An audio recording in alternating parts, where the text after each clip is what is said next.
Hey guys, today I'll be talking about comforting others. Comforting others is a very significant and imperative skill because we meet people every day, and for some of us, we meet sad people every day. And if these people are your enemies or are people whom you dislike, of course you can ignore them and disregard them. However, if these people are your friends and people whom you like, you want to make sure that they feel better and make sure they get out of that condition of self-pity, of sadness, and of devastation. The reason I decided to make a video about comforting others is that I realized that from my limited observation and experience, many people actually have the wrong idea about comforting others. And the two common mistakes that I see that people make is that they either think that comforting others is about giving people advice, completely about giving people advice, or changing people's feelings. And what do I mean by those? So let me just very quickly break it down to you guys. The first mistake that people make when comforting others is just giving advice completely without listening to them.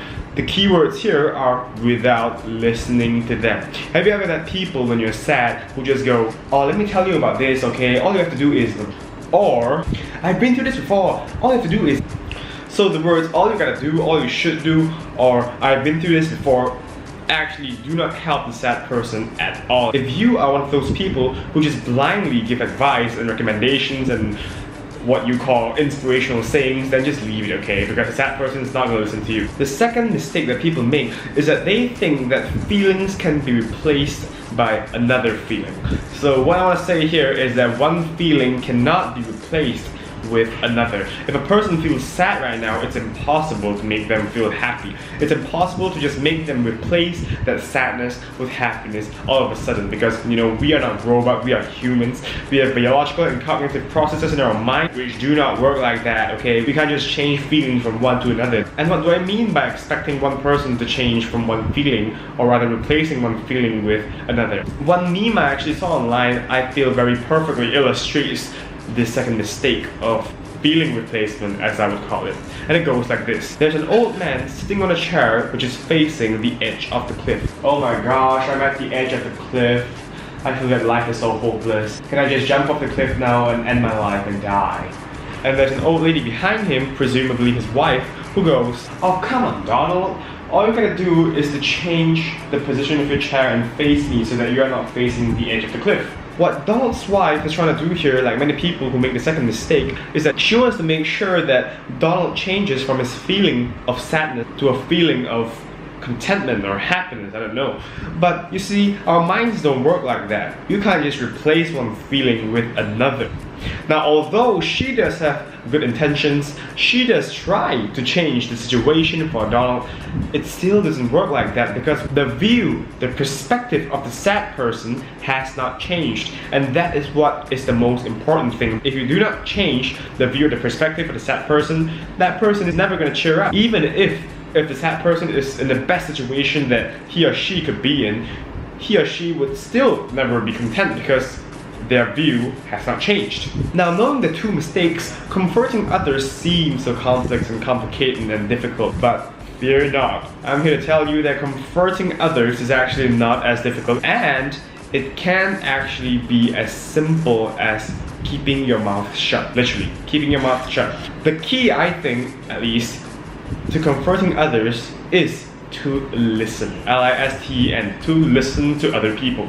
Because the moment you listen, the moment you actually sit down and listen, well, you don't necessarily have to sit down, but the moment you listen to the sad person actually feels understood. The sad person actually feels that someone is trying to understand me, trying to empathize with me. And the sad person would think, although this person might not be able to 100% relate to my situation or my circumstance, at least he or she is attempting and trying to do so. Now, when you listen, and you really listen, I'm not just saying hearing the person out, I'm saying listen to every single word that the sad person is saying. The sad person eventually will give you the liberty to understand and empathize with them because they feel now that they matter. The moment you listen to somebody, they will feel that they matter. And it not only applies to sad people, by the way, it applies to everybody. We all like to be listened to and we all like to be understood. That's why listening is so darn important. Having listened to the person, as I mentioned, the person will give you the liberty to empathize with them. And this is when your advice can come in. When you listen and try to put yourself in the shoes of the sad person feels that someone actually tries to listen to me and tries to relate to what I'm saying. If you do not listen to them and just go straight on to giving advice, the person would just simply go, 哎呀，你不明白的啦。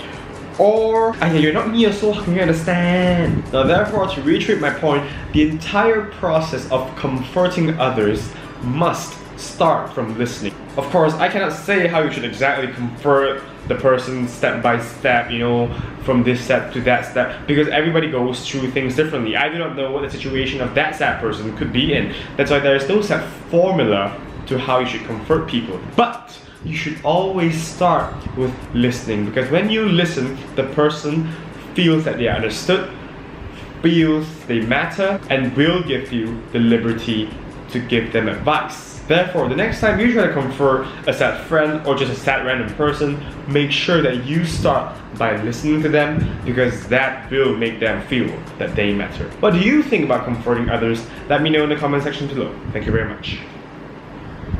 Hey guys, if you enjoyed the video, don't forget to like, share, subscribe, and click on the notification icon, which is the bell icon that keeps you notified whenever I upload a new video. Thank you very much. The link for the previous video, titled Education Brainwashing, can be found in the descriptions below.